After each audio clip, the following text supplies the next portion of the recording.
As you can see in this part of lecture, we shall take a model problem, and instead of two groups we have taken the third one also. So there are 1, 2 and 3 groups.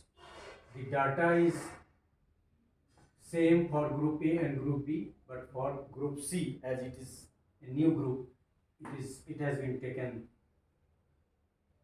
fresh data. We have also completed the table because you all know how to complete the table, and we have also calculated the grand total, this, this, this, and grand total of sum of squares of all the three groups, mean of the three groups, and grand sum of a square. Correction we shall discuss later. So in the problem, as it is saying, an experiment was conducted to determine the effect of three different methods of teaching on the achievement scores of the science student. Three groups, each consisting of 10 students, assigned randomly, were taught through different methods of teaching, say lecture, demonstration, and heuristic. तो ये data है heuristic का, achievement test का, ये lecture method वाले का, और ये डिमोन्स्ट्रेशन मेथड का, और फिर ये उसका स्क्वायर है. मतलब ये जो प्रॉब्लम है जो हमने दिया है उसमें methods of teaching independent variable है और उसके 3 ट्रीटमेंट हैं, और अचीवमेंट आपका डिपेंडेंट वेरिएबल है. मतलब अचीवमेंट पे इम्पैक्ट देखना है मेथड का, तो ये हमको पोस्ट टेस्ट के बाद, प्री टेस्ट है नहीं इसमें, पोस्ट टेस्ट के बाद ये रिजल्ट मिला है, ऐसा हमारा एजम्पशन है. और हमको करना क्या है, we have to test the difference between groups by adopting the analysis of variance. तो ये कंप्यूटेशन अब देख लें. सम निकालना हम जानते हैं, सम 3 का, total sum of squares, mean, और फिर ग्रैंड सम और ग्रैंड सम ऑफ स्क्वायर्स. मतलब इसका और इसका जोड़, इसका जोड़, ये वाला, क्योंकि इसका सीधा इम्प्लीकेशन है. करेक्शन आप जानते हैं, इसका जोड़ प्लस इसका जोड़ प्लस इसका जोड़, ये 1027, इसका square divided by n, total n plus 1 plus n2 plus n3, तो ये आपका 30, ये आपका आ जाएगा ये result 35,157.63. Total sum of square, ये grand sum of square minus correction आप जानते हैं, तो ये वैल्यू आ गया. सम ऑफ स्क्वायर एमॉन्ग, ये कैसे निकालते हैं, इसका स्क्वायर डिवाइडेड बाई 10 मतलब n1, इसका स्क्वायर डिवाइडेड बाई n2, इसका स्क्वायर डिवाइडेड बाई n3. तो ये वैल्यू यहाँ यदि आप निकालते हैं सम ऑफ स्क्वायर एमॉन्ग ग्रुप्स, तो ये आता है. और सम ऑफ स्क्वायर को घटाते हैं टोटल सम ऑफ स्क्वायर्स में, सम ऑफ स्क्वायर एमॉन्ग को टोटल सम ऑफ स्क्वायर्स में यदि हम घटाते हैं तो हमारा सम ऑफ स्क्वायर्स विदिन निकल जाता है, जो ये वैल्यू है.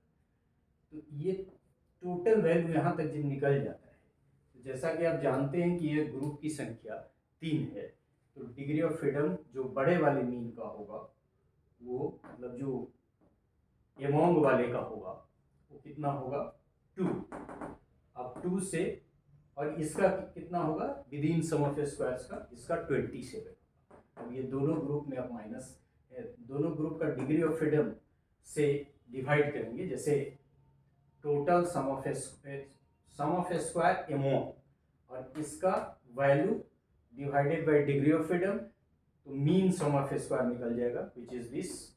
और फिर सम ऑफ स्क्वायर्स विदिन का जो वैल्यू है उसको डिग्री ऑफ फ्रीडम से डिवाइड करेंगे, तो उसका वैल्यू ये निकल जाएगा. तो what is this mean sum of square among 4210.24, और mean sum of square within, ये वैल्यू 507.89. ये टोटल वैल्यू है. इसको यदि हम इससे डिवाइड कर देते हैं तो f का वैल्यू निकलेगा, और f का वैल्यू कितना निकलेगा, इसको यदि आप डिवाइड करेंगे तो जैसा कि आप देख सकते हैं कि यदि 4000 होता थोड़ा सा अधिक तो ये होगा, तो 8 पॉइंट समथिंग इसका वैल्यू होना चाहिए यदि हम इसको कंप्यूट करते हैं। तो देखें ये वैल्यू कितना आता है हमारा, ये वैल्यू कंप्यूट करने पर आपका आएगा, सो मतलब this divided by this is equal to 8.29। This value of f is equal to 8.29। तो प्रोसेस आप समझ गए, टेबल बनाना, correction, grand sum of square निकालने के बाद grand sum of square, correction, total sum of squares, और फिर सम ऑफ स्क्वायर एमोंग, और इस दोनों को माइनस कर देंगे sum of square within. Degree of freedom से एमोंग और विदिन को डिवाइड करेंगे तो mean sum of square among और mean sum of square within निकलेगा। इस दोनों का जो रेशियो होगा वही एफ होगा, हम टेबल के माध्यम से भी देख चुके हैं।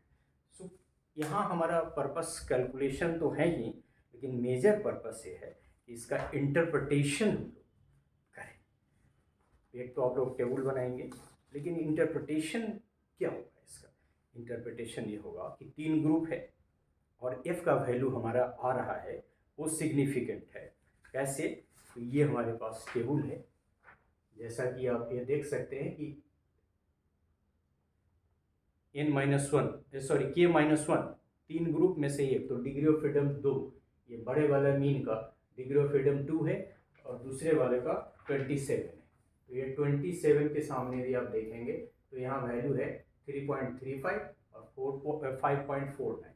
मतलब यदि हम देखें तो 5.49 जो वैल्यू है 0.01 के लिए, उससे भी हमारा अधिक वैल्यू है, लिहाजा हम कह सकते हैं कि हमारा जो वैल्यू आया वो सिग्निफिकेंट है। So ultimately we can say the f value calculated in the problem is more than the table, and so there is significant difference among the groups.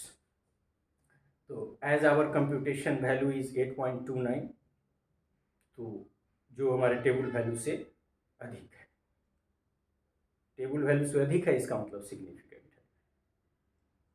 BF ratio table, as we can see, for 27 degree of freedom for a smaller mean square variance on the left side and 0 degrees of freedom for greater mean square variance across the top, as mentioned in Garrett and other books. आप table देख सकते हो।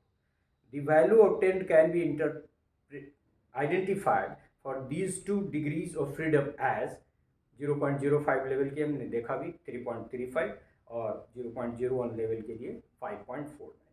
As our computed value, that is 8.29, it is significant at both the 2 levels. Therefore, formulated null hypothesis that there is no significant difference in the achievement test score on the basis of method be rejected। मतलब हमारा value significant है, इसलिए null hypothesis जो कहता है कि नहीं significant है तो रिजेक्ट हो ही जाएगा।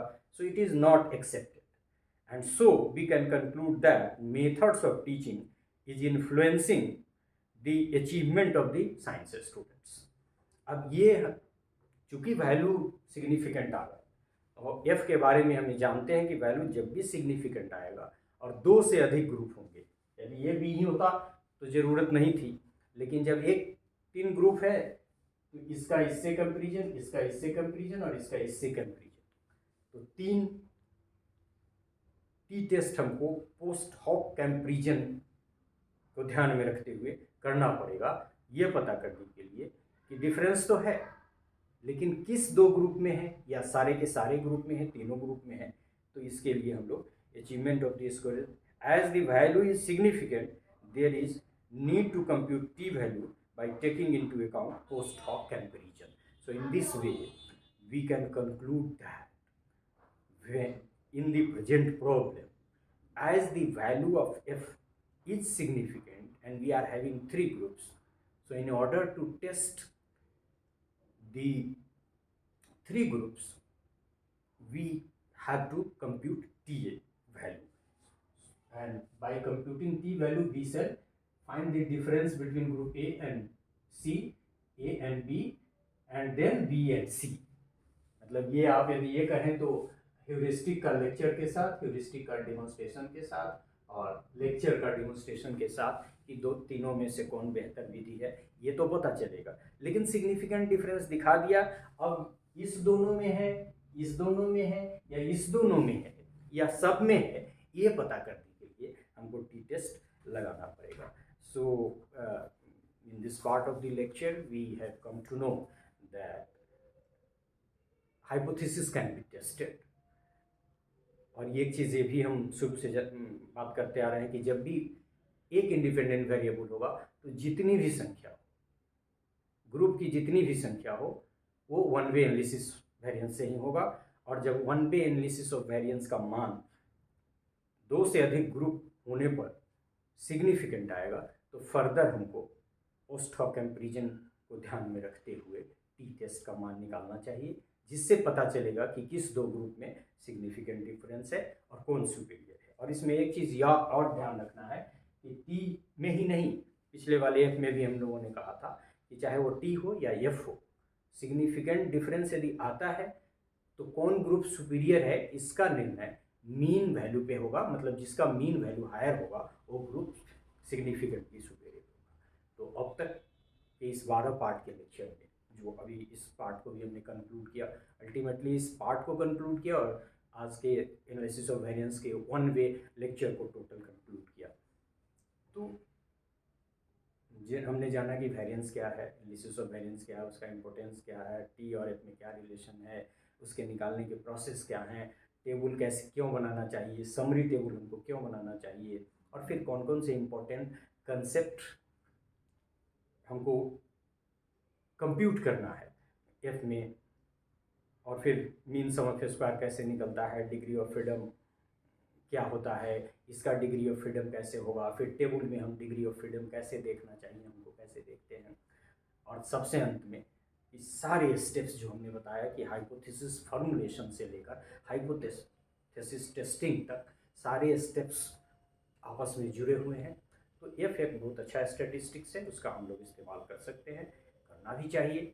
और मेरे लेक्चर का पर्पस आज का ये था कि आप न केवल परीक्षा हॉल में, जिसमें ये 10 से ज़्यादा आपको नहीं रहेगा तो ये तो बहुत आसान है, बल्कि आपको रिसर्च में भी आप उसका इम्प्लीकेशन करें और इसको ठीक से समझें, ताकि जब हम एनालिसिस ऑफ टू वेरिएंस को डिस्कस करें तो आपको बेहतर ढंग से समझ में आ जाए। So this is all about today's lecture and all the related lecture based on analysis of variance and especially the basic concept and one way analysis of variance.